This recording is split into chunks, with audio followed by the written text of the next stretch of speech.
Hello, everyone. Welcome and thank you for joining us for the fifth and final webinar in DOSI's 10th anniversary series, Policy Perspectives on the Deep Ocean Under Climate Change. My name is Brandon Gertz, and I'm Director of Communications for the Deep Ocean Stewardship Initiative, or DOSI. If you're not yet familiar with DOSI, we are a group that unites deep ocean experts in science, policy, law, and other knowledge to inform international policy. I will be serving as your moderator today, but the stars of the show are our speakers who will be sharing their knowledge on the scientific, legal, and political challenges of climate change in the deep ocean. We will begin with presentations from Dr. Sarah Seabrook and Professor Lisa Levin, after which I will pose some questions to our expert panel of Kristina Gjerde, JD, Mr. Fuad Bateh, and Dr. Joanna Post. And with that, I am pleased to introduce our first presenter, Dr. Sarah Seabrook. Dr. Seabrook is a microbial ecologist and oceanographer at the National Institute of Water and Atmospheric Research in New Zealand. Her research integrates techniques in microbiology, geochemistry, and ecology to investigate the connections between physical environments, ecosystems, and climate. Dr. Seabrook is a co-lead of DOSI's Climate Change Working Group and has represented DOSI at policy events around the world, including UNFCCC conferences, that's the United Nations Framework Convention on Climate Change, in 2022 and 2023. Thank you for joining us, Sarah. And please, as I re-enable screen sharing, go ahead with your presentation. Hello, everyone. And as Brendan said, thank you for joining us here today. I will lay the foundation for us today and just discuss climate change impacts in the deep sea, both what has been observed so far and projections for the future. And to start, I will just highlight this point that the ocean is our greatest climate regulator. It has absorbed 90% of the heat and about 30% of the carbon dioxide that has been emitted with anthropogenic fossil fuel emissions. While this has been a great service to the planet and to human society, increasing greenhouse gas emissions and continued uptake of heat and carbon dioxide has been pushing the ocean towards potential tipping points. This includes ocean warming, ocean deoxygenation, and ocean acidification. Ocean warming has been increasing every year globally across ocean depths. And I really like these figures here as it can really highlight how deep down ocean warming impacts have been observed across the world. On the right-hand side, we can see in the deep and abyssal area, so 2,000 meters down to 4,000 meters and 4,000 meters to 6,000 meters, areas of the ocean, individual ocean basins, where heat and uptake has been particularly noted. This warming has been causing many impacts, and one that I will highlight first is ocean stratification. So there's been a 5% increase in ocean stratification between 1960 to 2018. And this has really been a decoupling of the deep from shallow. It has been reducing nutrient and oxygen exchange, impacting carbon transport to depth, as well as other phenomenon. Impacts of ocean warming has also caused changes to ocean circulation pattern. This includes shifting connections between ocean depths and ocean basins, and changing ocean carbon sequestration, nutrient transport, and even weather pattern. And here in this figure, on the bottom right-hand side, we can see warming amplification across the world's ocean, and we can see areas where there has been decreased transport or increased transport of major current systems that form what is known as the global ocean conveyor belt, which is a current system that moves all around the world for 1,000 years and is a major regulator of our weather, as well as nutrient and oxygen exchange across the ocean. These impacts have extended to other phenomena, including ocean deoxygenation, changes to ocean and nutrient availability, and reduced net primary productivity. Here on the right-hand side, you can see what has been observed across the world ocean for these impacts. And you can see also how these changes in oxygen, changes in nutrient availability and net primary productivity are predicted to worsen in higher emission scenarios known as RCP 8.5, compared to lower emission scenarios known as RCP 2.6. To highlight a few of these impacts, we'll start with ocean deoxygenation. And a major cause of ocean deoxygenation is the fact that warmer oceans are more stratified and they hold less oxygen. Warm water simply just holds less oxygen. And since 1960, there's been a 2% global average oxygen loss, with up to 40% loss in some ocean regions. From ocean deoxygenation, we have seen habitat loss as expanding oxygen minimum zones, or OMZs, have expanded in the world ocean, compressing habitats and forcing various animals out of regions that they used to inhabit. As this habitat loss expands and certain animals are selected for or selected against, it leads to biodiversity loss. And we also see impacts to ocean carbon and nutrient cycling, both within the water column and even down at the sediment surface. This figure here on the right-hand side really shows that how we can have in the water column and the sediment complex biogeochemical processes occurring, which fundamentally change under anoxic versus oxic conditions. This has also caused reduced food transport in the ocean, reducing the flux of what is known as marine snow or particulate organic carbon, which is just broken down fragments of animals and other matter that sink down and provide the primary food for life in the deep sea. This reduced carbon sequestration and transport to depth, as well as the transport of food for deep sea life, has resulted in and will result in decreased deep sea biodiversity and carbon sequestration. As we highlighted in the beginning, it's not just ocean warming and deoxygenation from heat accumulation, but we also have added intake of carbon dioxide, and this has been causing ocean acidification. Ocean acidification is the decreasing pH of our ocean, or aragonite saturation state. In the deep sea, the cold temperatures cause acidified conditions with the cold water being able to hold more carbon dioxide and thus causing more threat to deep sea coral, including deep sea coral degradation and collapse. Ocean acidification in the deep sea, it can also impact what makes it to the deep sea, as we saw with the impacts of deoxygenation and warming, where there can be impacts on particle ballasting, which in itself just reduces the sinking rate of this marine snow and other material, also impacting the amount of food and material that can make it to the deep sea. Seen all together, these climate impacts in the deep sea, they are on the rise.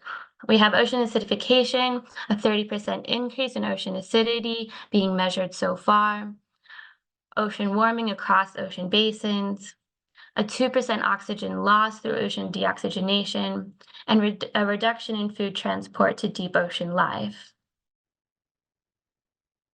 The risks in the ocean continue to increase as these cumulative climate stressors impact the deep sea.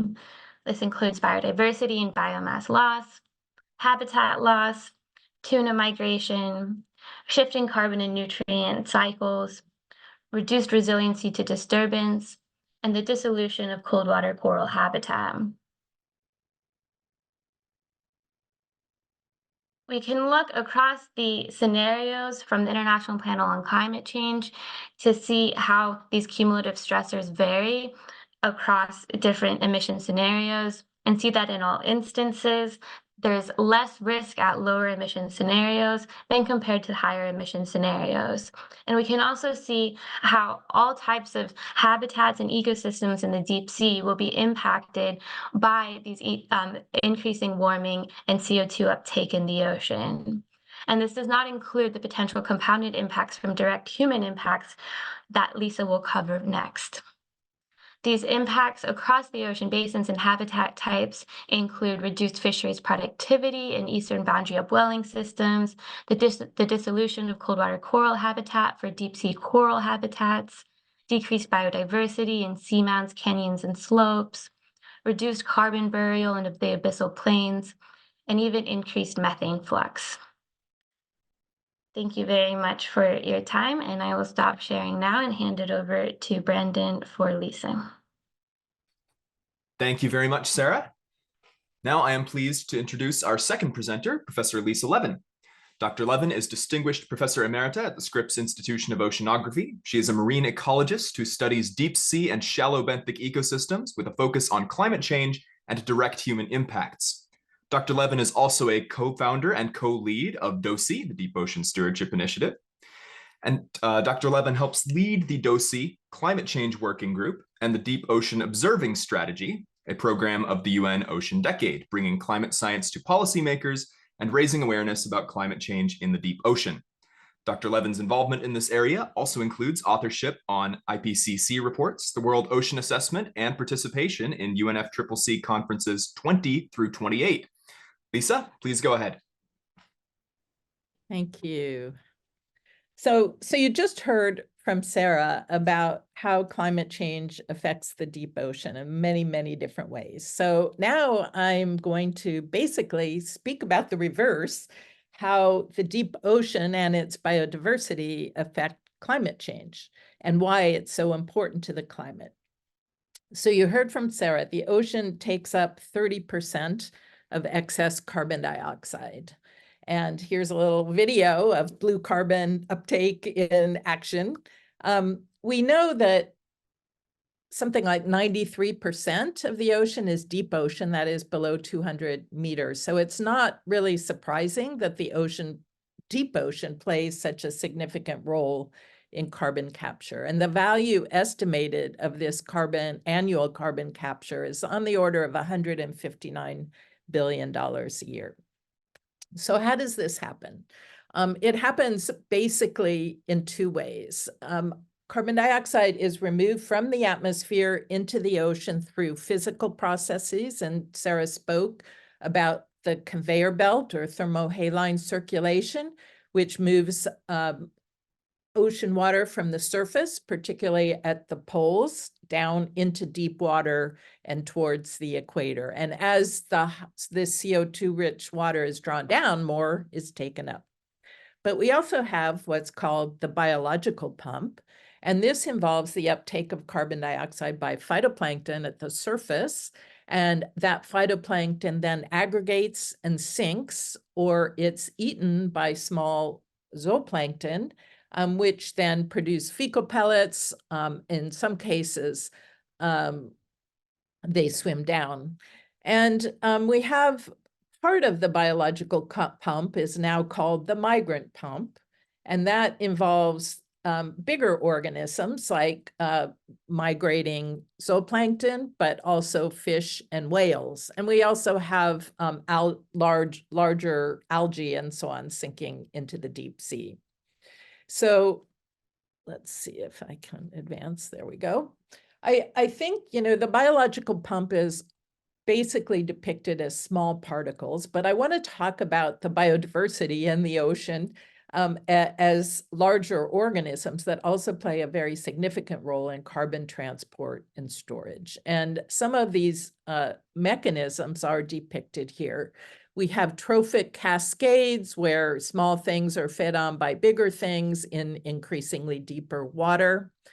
We have daily migrations, the largest migrations on the planet of small pelagic fish and zooplankton that move down hundreds of meters each day and come back up to the surface at night to feed. And in moving down, they move the carbon down.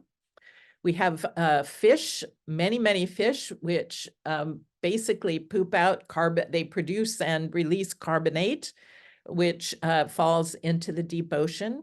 We have whale migrations that migrate vertically, again, moving nutrients from deep up to the surface, stimulating phytoplankton growth and allowing for more carbon uptake. But we also have whales migrating vast area, and other marine mammals migrating across vast areas of the ocean, moving carbon from one side ocean basin to another and one side to another.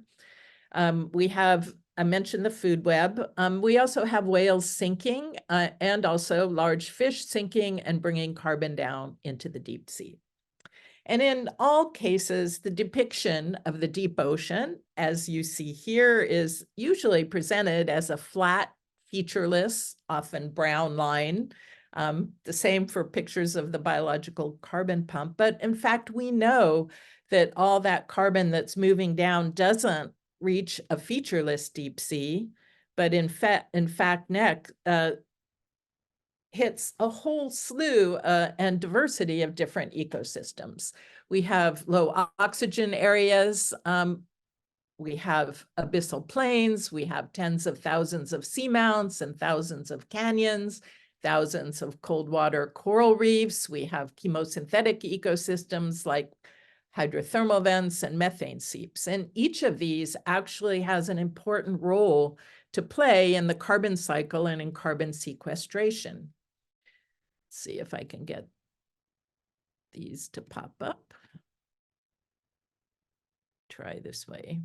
Okay, so we've talked about vertical carbon transport by the vast migrations of animals that occur daily in the deep pelagic. But we have many of our ecosystems with really high rates of carbon sequestration along continental margins, our canyons and oxygen minimum zones and cold water coral reefs. We have large amounts of biomass often associated with habitats like seamounts, and the biomass itself sequesters carbon, that is the animal mat tissues. We have vast areas like abyssal plains, which sequester a large amount of carbon simply because they cover so much of the ocean. We have really important carbon services provided by methane seeps, filtering the microbes, filter out methane, both as free-living microbes in animal tissues, but they also precipitate carbonate, which stores a lot of carbon. And we have hydrothermal vents, which fertilize the ocean by releasing iron and contributing to the productivity of the phytoplankton, which then, of course, contributes to the productivity of the fish and other animal biomass. So there are many, many carbon services provided by the deep ocean and the seafloor. But we know that these are under threat. Let's see if I can get this to play. And there are many human activities in addition to climate change, which Sarah's already discussed, that threaten the carbon cycle services provided by the deep ocean. So bottom trawling and overfishing, oil and gas extraction, the release of contaminants and tailings, and looming on the horizon, seabed mining, bioprospecting, and climate interventions all pose some threats. And I want to talk a little bit more about these. We know bottom trawling, which is dragging fishing devices over the seafloor, can cause reduction of carbon stores in the seabed due to damaging the fauna and having lower carbon lockup in the fauna, but also loss of calcifiers and the carbonates they produce. It can increase sediment resuspension and release CO2 back into the water, causing more mixing and transport, and also increasing oxygen exposure to that carbon, which will cause it to remineralize and turn back into CO2. It's been estimated that 55 to 60% of the trawling-induced carbon dioxide is released back to the atmosphere by bottom trawling over 7 to 9 years. And as a result, it's been proposed that we protect the seafloor for these carbon sequestration services. Right now, only 2 to 3% of the seabed is currently closed to bottom trawling, but there are starting to be trawling bans proposed specifically for what I call carbon conservation. We know oil and gas extraction also can be very damaging to biodiversity and its carbon cycle services. The oil and gas extraction has been going deeper and deeper over the years. And of course, most people are familiar with the Deepwater Horizon blowout in 2010 at 3,000 meters in the Gulf of Mexico. This led to loss of habitat providing corals and also released a lot of harmful chemicals, PAHs, into deep water, which are now shown to be in the food web in many of those vertically migrating animals. And nobody really has looked into what this means for the carbon cycle, but we know it's harmful to the biodiversity and so probably affects the sequestration of carbon. Oil and gas infrastructure often also occurs around methane seeps, which are associated with these reservoirs. And as I mentioned, the methane seeps provide many important carbon sequestration services. They also provide important habitat for fisheries. And so there is concern, again, about spills and blowouts damaging these services. I mentioned seabed mining. This hasn't happened yet, but should it begin, we know that there will be disruption of the seabed and the release of carbon from the seafloor. Also, the return water from the mining ships deposit will hold a lot of suspended material. There will be toxic chemicals and sediments that can affect the mesopelagic migrators, again, potentially reducing the carbon transport into the deep sea. We also know the sound and light and vibrations produced by mining can have an impact on the deeper whale migrations. And again, whales have an important role in carbon storage as well. And there is a lot of concern about mining displacement of fisheries. It's been shown that there are tuna fisheries over the Clarion-Clipperton zone. And again, the fish are and the fish stocks are important to us, but an important part of the carbon cycle. And the last type of human intervention that I want to mention is marine carbon dioxide removal. We know that there are many technologies now being proposed to address climate change, to remove carbon dioxide out of the atmosphere. These include several like iron fertilization and artificial upwelling, which stimulate phytoplankton production and CO2 drawdown. There's proposed seaweed cultivation and sinking, along with crop waste and wood waste sinking.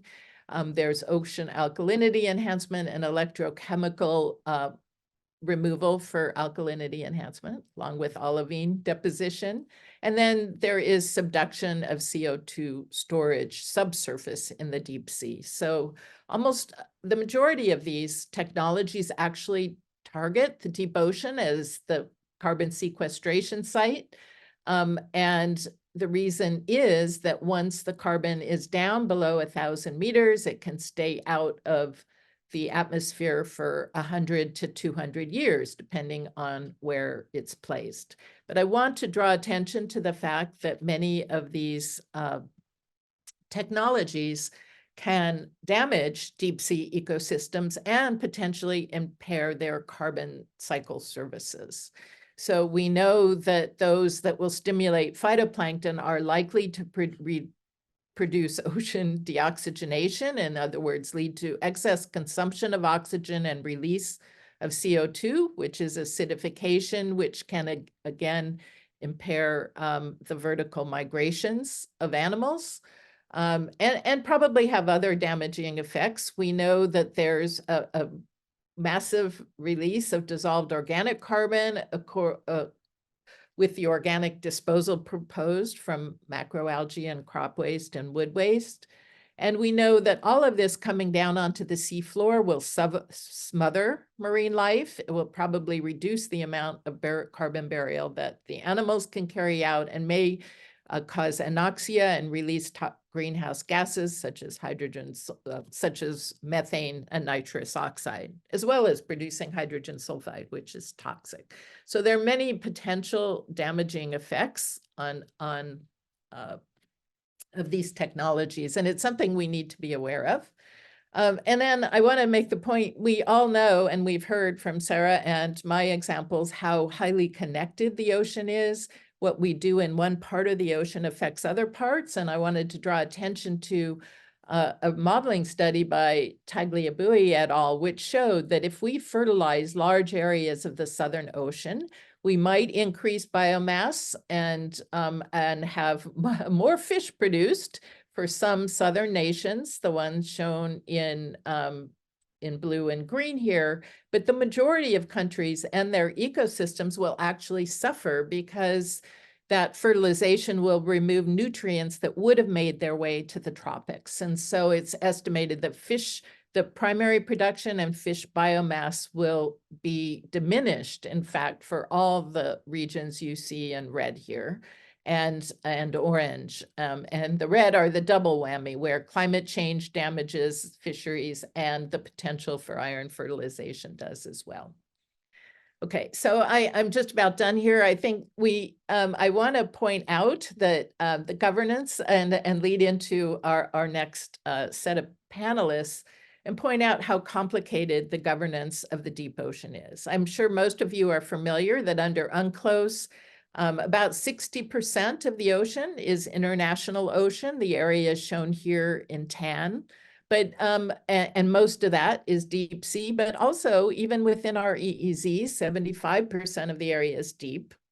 And so that area is governed by 154 countries. But if we look at UN governance, we see that there are many different agencies governing and affecting the deep ocean. And I want to point out that each of these has the potential to influence the carbon cycle and climate. So we recognize biodiversity underpins, our climate in the ocean and the ocean's role in climate. And we have the BBNJ agreement and the Convention on Biodiversity, but fisheries also play a really important role, and they're governed separately under RFMOs. Talked about how mining might affect the carbon cycle, and that's the International Seabed Authority. The governance of many of the MCDR technologies will come under the London Convention and London Protocol with rules for pollution. We have separate climate policymakers under the UNFCCC, and we have, of course, science and conservation in separate organizations as well. So our challenge, of course, is how all of these are going to come together to influence the deep sea and carbon cycle. So my main points: deep sea biodiversity underpins the carbon cycle, but human activities disrupt these functions. MCDR might have negative probably will have negative consequences for the deep sea. So we need to look at this carefully, and that we have a challenge ahead with international policy and how it can harmonize and coordinate both biodiversity and climate actions affecting the deep ocean. Thank you very much, Lisa, for the excellent presentation. I would now like to introduce our expert panelists who will respond to a few questions about those points on climate change and deep ocean policy. First, Kristina Gjerde, JD, is Senior High Seas Advisor to the IUCN Ocean Team and an adjunct professor at the Middlebury Institute of International Studies at Monterey, California. She has been representing IUCN in meetings dealing with high seas and deep seas biodiversity since 2003.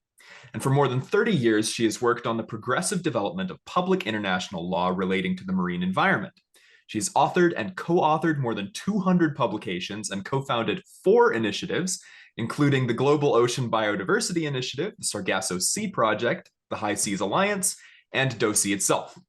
In February 2023, Kristina received the IUCN World Commission on Protected Areas Fred Packard Award for her efforts to secure protections in international law for the ocean beyond national jurisdiction. Our second panelist, Mr. Fuad Bateh, consults regularly for a variety of organizations and institutions working in development, law, and negotiations related to environment and water resources.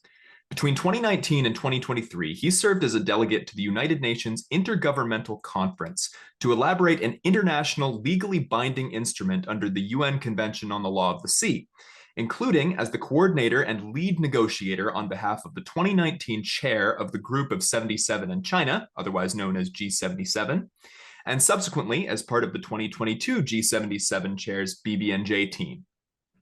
Our third panelist, Dr. Joanna Post, is head of Ocean Observations and Services section at the Intergovernmental Oceanographic Commission, or IOC, of UNESCO, and is working to sustain and strengthen the global ocean observing system to deliver operational services for climate, forecasting, and ocean health. Before IOC, she was with the United Nations Framework Convention on Climate Change, UNFCCC, Secretariat for over a decade, supporting intergovernmental negotiations and leading engagement on climate change science and ocean-based action.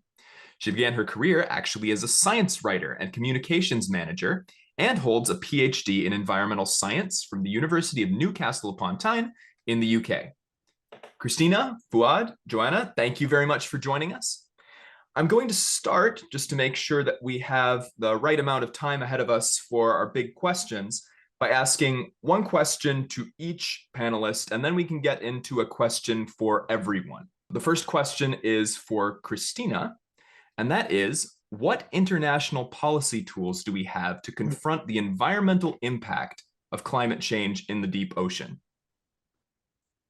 Well, thank you very much for the simple question. I'm hoping we have about 2 weeks to elaborate this, but this is what I teach in my international environmental law and law of the sea class. But for today, given the delightfully comprehensive presentation by Lisa and Sarah, I thought I'd try to simplify this into 4 Ps. And please note that we are recording this, but I don't have any slides to share afterwards. The 4 Ps, of course, under the UN Convention on the Law of the Sea, which is sort of the mother framework overarching constitution for the oceans, can be the duty to protect, the duty to preserve, processes to ensure effective consultation, and principles to ensure precaution, protection, and the procedures that are used to process this information. So let me step back for a moment. The Law of the Sea Convention requires all states to protect and preserve the marine environment, as well as to prevent pollution and to take all measures necessary to prevent, reduce, and control pollution from all variety of sources. It hasn't often been applied directly to the context of climate change, but most recently, a group of small island states have decided that this situation is no longer acceptable and have posed a question to the International Tribunal for the Law of the Sea, which is for an advisory opinion on the obligations under the Law of the Sea Convention for reducing pollution from climate change and for protecting and preserving the marine environment. So my cheat sheet today is basically the 66-page written statement by IUCN's World Commission on Environmental Law. No, you can't see it at all. I'll put it by my face. Anyway, that was submitted as part of a whole process of testimony, live theater of international law in action. The decision from this tribunal is going to be rendered on May 21st, and World Commission on Environmental Law is providing a sort of assessment of this decision on May 22nd. So I encourage you all to stay tuned.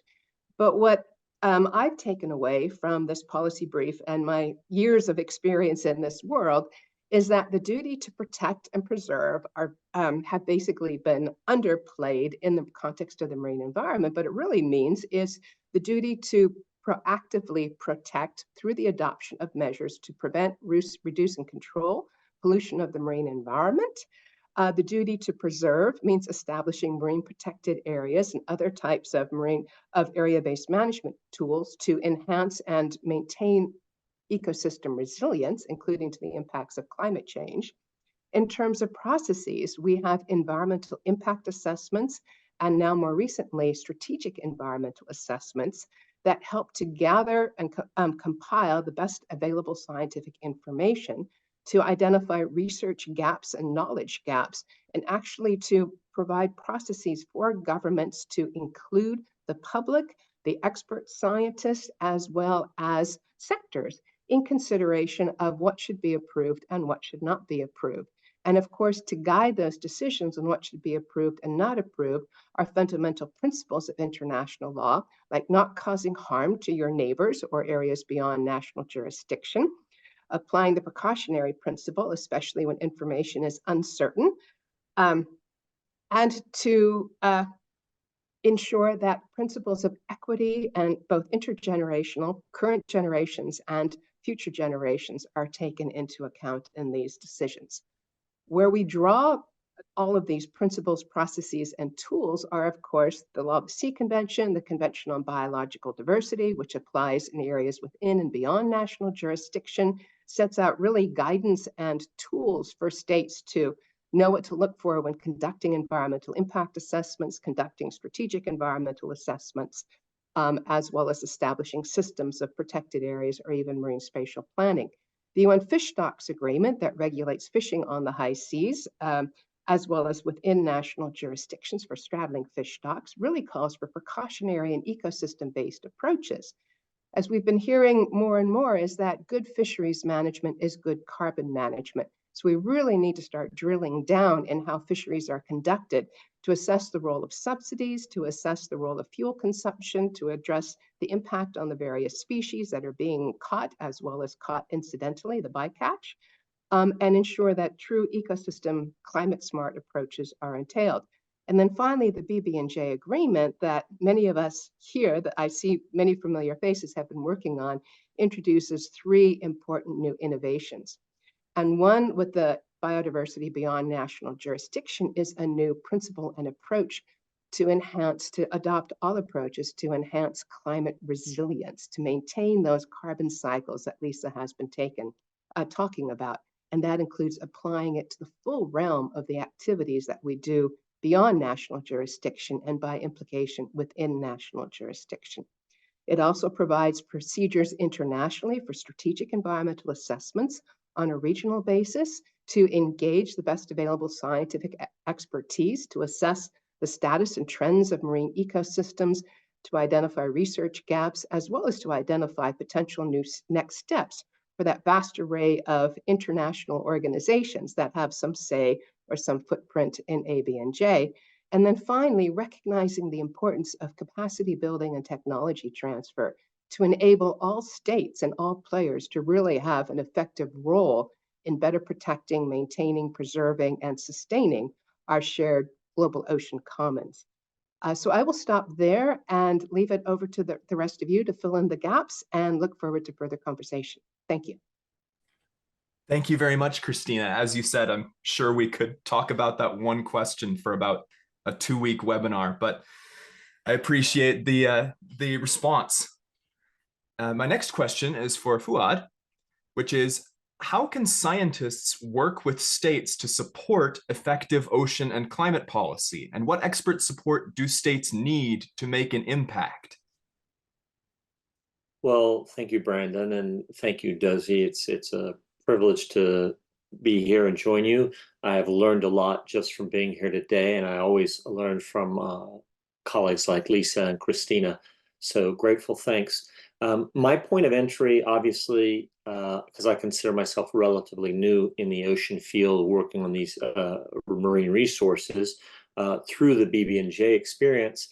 And maybe the best way to answer your question is to come at it from the BB&J perspective, which I have. And one thing that's significant, and of course I had the privilege to represent Palestine, which is not traditionally known as a very active ocean player. But one perspective I have is from working with countries from the global south. So many of those countries engaged in those negotiations have relatively limited experience in the ocean space, not only from a science point of view, from an overall economic perspective. And of course, UNCLOS is really, from my perspective, driven by the economics. But one thing that was really highly encouraging as this treaty was finalized and open for signatures, among some of the early signatures are countries like Bolivia and Nepal, so landlocked developing countries. And I think that's really a testament to those countries' vision about how they perceive the ocean within the context specifically of climate.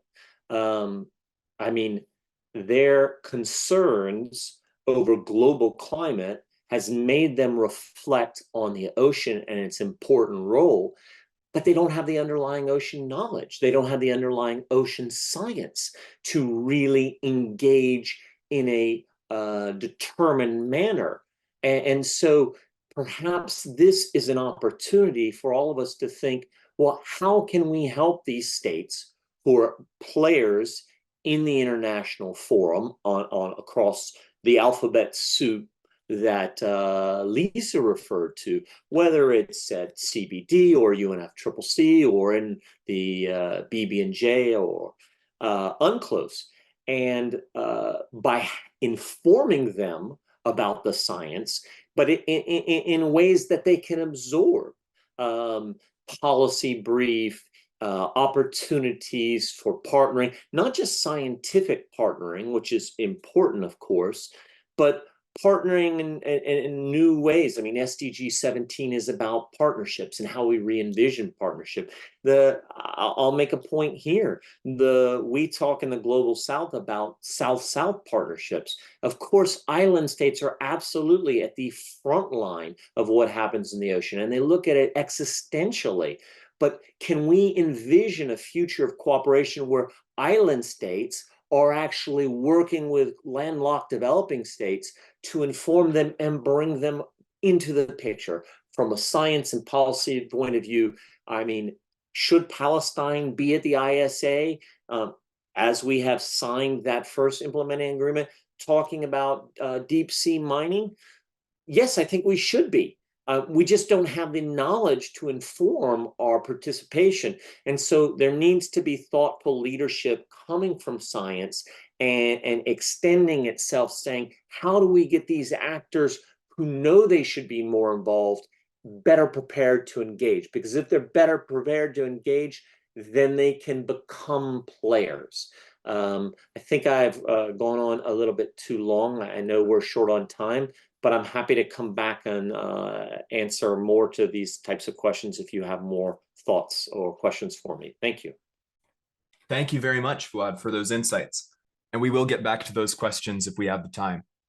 Next question is for Joanna, which is, in your experience, what are the roles, or what can the roles be, of the Intergovernmental Oceanographic Commission, IOC, as well as the Global Ocean Observing System, GOOS, in addressing climate change and its consequences in the deep ocean?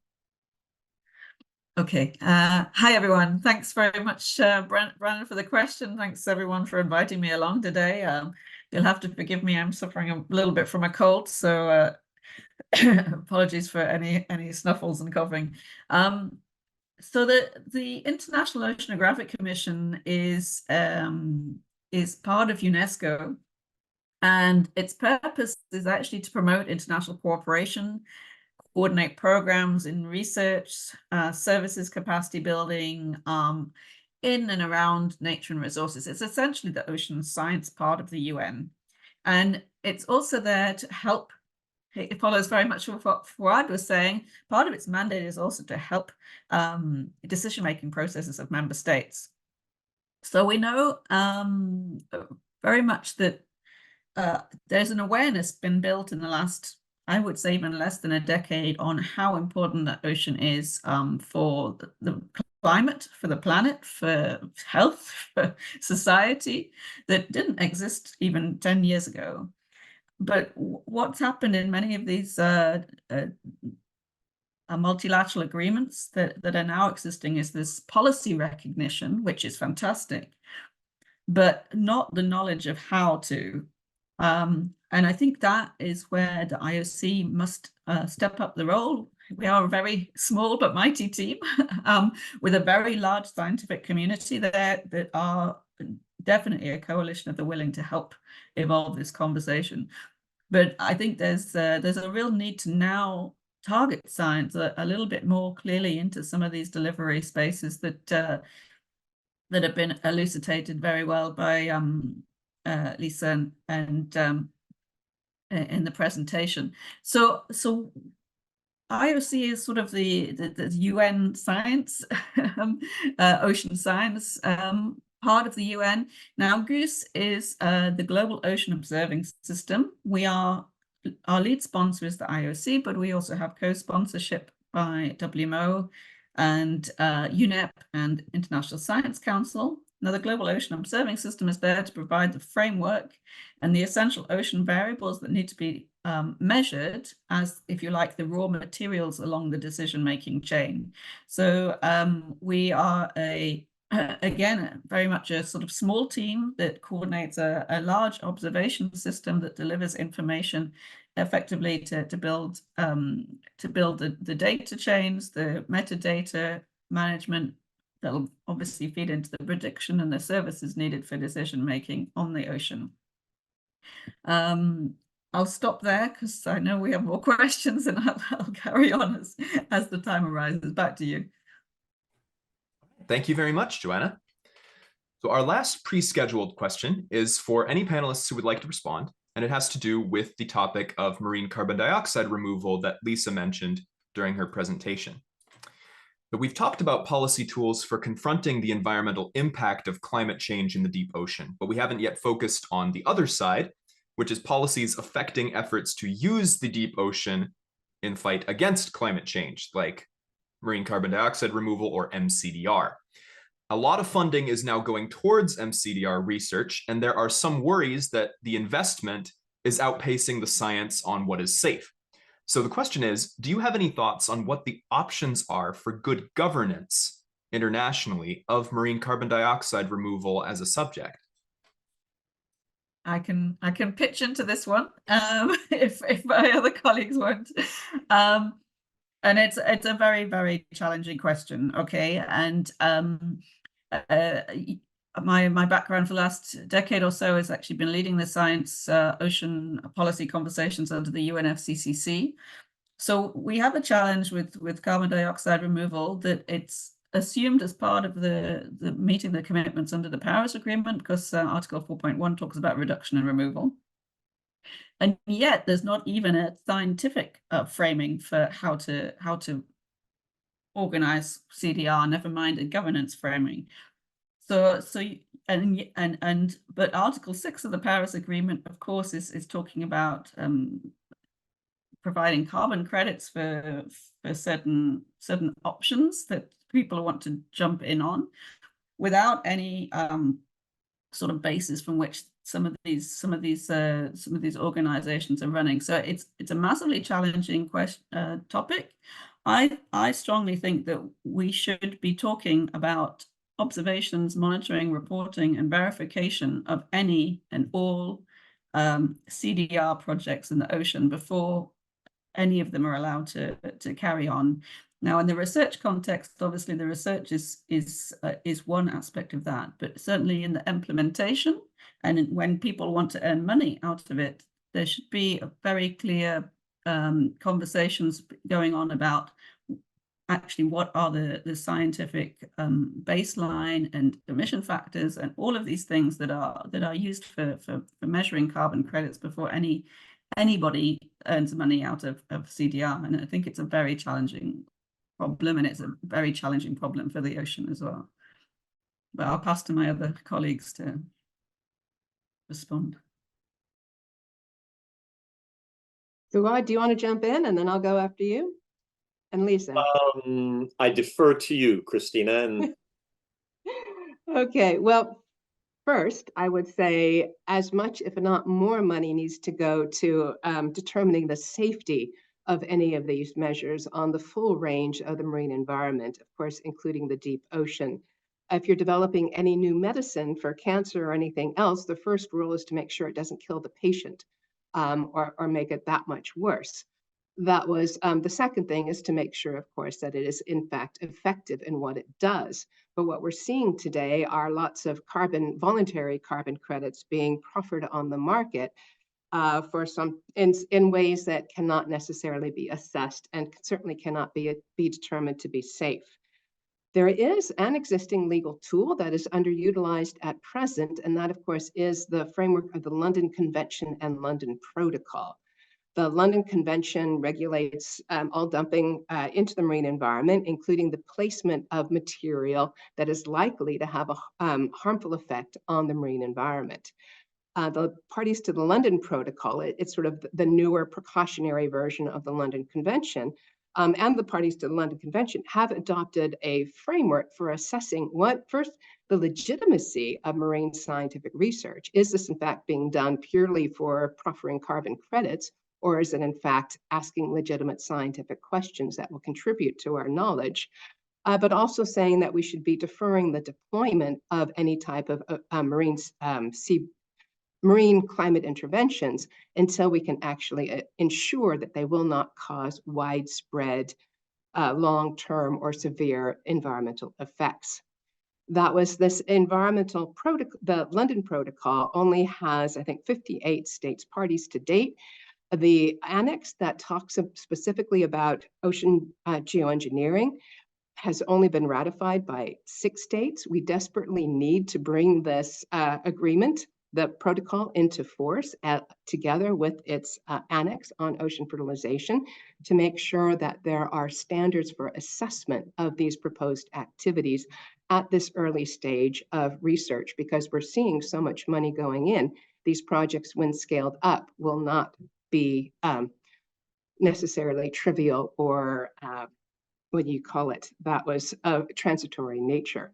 But also the BB&J agreement helps to set the standards for what an environmental impact assessment should look like. The BB&J agreement is, of course, not yet in effect, but it could be voluntarily applied by those who have already signed it, as well as those who have not, to say you need to have a threshold screening process, including when the effects are unknown or uncertain, and make sure that you have a full, globally inclusive consultation process to make sure that you are including the full range of interests. As Lisa's map showed, the impacts of ocean fertilization could be very unequal, that some few may benefit, but causing impacts much more widely across the marine community.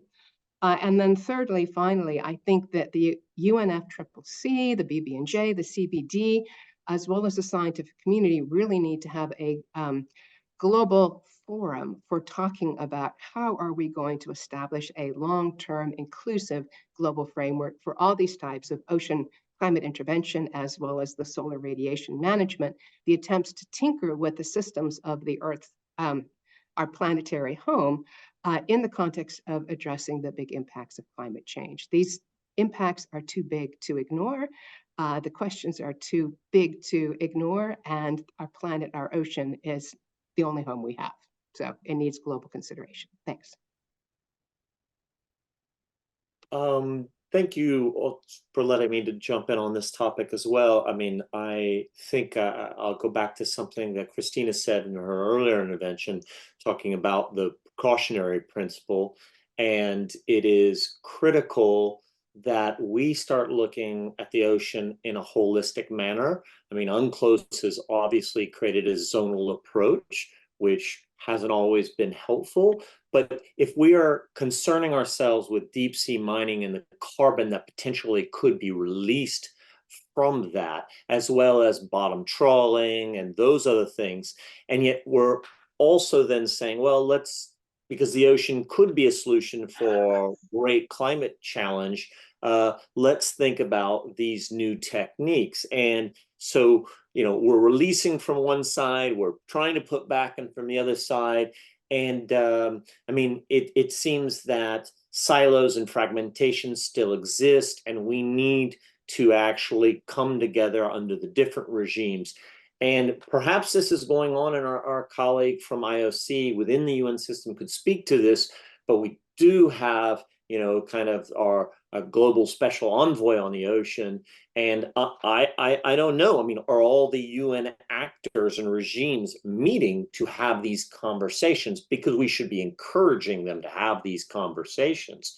In the first instance, frankly, I mean, why are they thinking about these new techniques and linking it to carbon credits? Well, the underlying reason, as far as I can say, or this is my opinion, is look at SDG 14 as the least funded of all the SDGs. The public funding has never been there for the ocean space. And so governments are leaving it to the private sector actors to come in and try to fill that gap. And innovation of financial, which I'm not even sure carbon markets are applicable to areas beyond national jurisdiction because how we source funding, et cetera. But, this innovation can be great, but it can also be, snake oil salesmen out there who are leading with promises that they have no intention of really keeping, but they can mobilize capital behind it and pocket the win in the short term, and in the end do irreparable harm to our ocean environment. And the thing that we need to keep reminding political leadership is ocean health, is climate health, and climate health is global health. And so you may be actually killing the patient, as Kristina said, and we have to become emphatic advocates, the science community as well, passionately about pushing back against these basic snake oil salespeople. So you can see where I come down on this new technology and these new ideas. And it's basically because governments have failed to fund the ocean space in a credible, meaningful way. And that's definitely the path and trend I'm seeing on BB&J. But I'll stop there. Thank you. Thank you very much, Fuad. And thank you to all of our panelists for those thoughtful responses. Before we end, I would like to ask one question that we received in the chat, and this question would probably be best targeted to Lisa and Sarah from the earlier presentations. It's from Kelly O'Connell, who says, "Climate is such a complicated issue. As a natural resource manager for Flower Garden Banks National Marine Sanctuary in the Gulf of Mexico, we are facing challenges in the preparation for the effects of climate change in our mesophotic reefs, most of which we know very little about. In your opinion, what are some effective tools in detecting climate indicators of ecosystem health for an existing protected area?" Lisa or Sarah, do you have any thoughts on that? Let's see, that was a complicated question, but I think the last part I got was tools for detecting climate change and impacts, correct? And I would say that we can call up the essential ocean variables because there are also essential climate variables out there, but I would refer you to Goose's EOVs, and then there's essential biodiversity variables, and literally all of them have some link to climate change. So there are standard variables like temperature and salinity and oxygen. And of course, we know oxygen's very much affected by climate change. So monitoring the physical environment's very important alongside metrics of biodiversity. And I do believe that coral cover is an essential biodiversity variable, but I'm pretty sure the flower garden must have a standard monitoring. I'm not actually sure, but I'm hoping they have a standard monitoring program that does detect biodiversity and response. I think one of our big challenges always is having co-located abiotic environmental variables measured at exactly the same time and place as the biodiversity variables and the biotic variables. And so it is often very, very hard to attribute change to one single climate-related factor, especially when there are anthropogenic influences also happening. And so it is, I wonder also, Sarah probably has some inputs, but we might let Joanna also weigh in on this one. Yeah, that's what I was going to highlight. It's really great having Joanna on this, because I think a question like that really highlights the necessity and the power of global ocean observing systems to be able to help forecast changes, and the power you can have when you have systems in place before change happens that can enable you to detect changes that are ongoing. Joanna, if you wanted to comment on that. I can comment, but I'd like to share a vision that I have for Goose, which is really that we, as probably many of you know, there is no mandate to states to take ocean observations. There's a mandate to states to take atmospheric observations in their Met offices, but not in the ocean, which is insane because 70% of our planet is ocean, and that doesn't even include the bit below the surface. So we're measuring the bit above the surface all over, but not the surface or the ocean itself. And I want to change this. So perhaps it's a request to you all that we have to move these goalposts. We have to go from observation of the ocean being a research exercise funded through research money, and I'm not denying how important science and research is to deliver into decision making, but ultimately the the point at which we take those observations should not, the responsibility should not be on the scientists, it should be on the states, so that they are realizing how important the ocean is and investing in a critical infrastructure at the national and the international level in the ocean, so that they can make decisions that are going to be useful. Otherwise, we are going to be stuck with, decision making around CDR that impacts ecosystems and then impacts fisheries and ultimately impacts livelihoods and health, and all of the other sort of things that you have, I'm sure people on the webinar can think of that really must have these basic observations to make decisions. So perhaps I will share in you my vision for a global ocean observing system that's invested in by states, that can provide the information that we need to make the decisions around some of these major impacts that we're suffering from due to climate change, of which there are many, whether that's movement of species away from the tropics, whether that's the extreme events that are happening, whether that's changes in acidification, and all of the things that Lisa and Sarah, eloquently explained at the start of this webinar. I'll stop there. Back to you. Thank you very much, Joanna. And with that, we've reached the end of today's webinar. Thank you to our speakers and to everyone who joined us. This webinar actually marks the end of our celebration of DOSI's 10th anniversary year, and it would not have been nearly as special without your support. This recording will be available soon on our website and on YouTube with the rest of the series. So if you missed any other episodes, you can find them there. All that remains now is to say thank you again for participating and have an excellent week. Take care.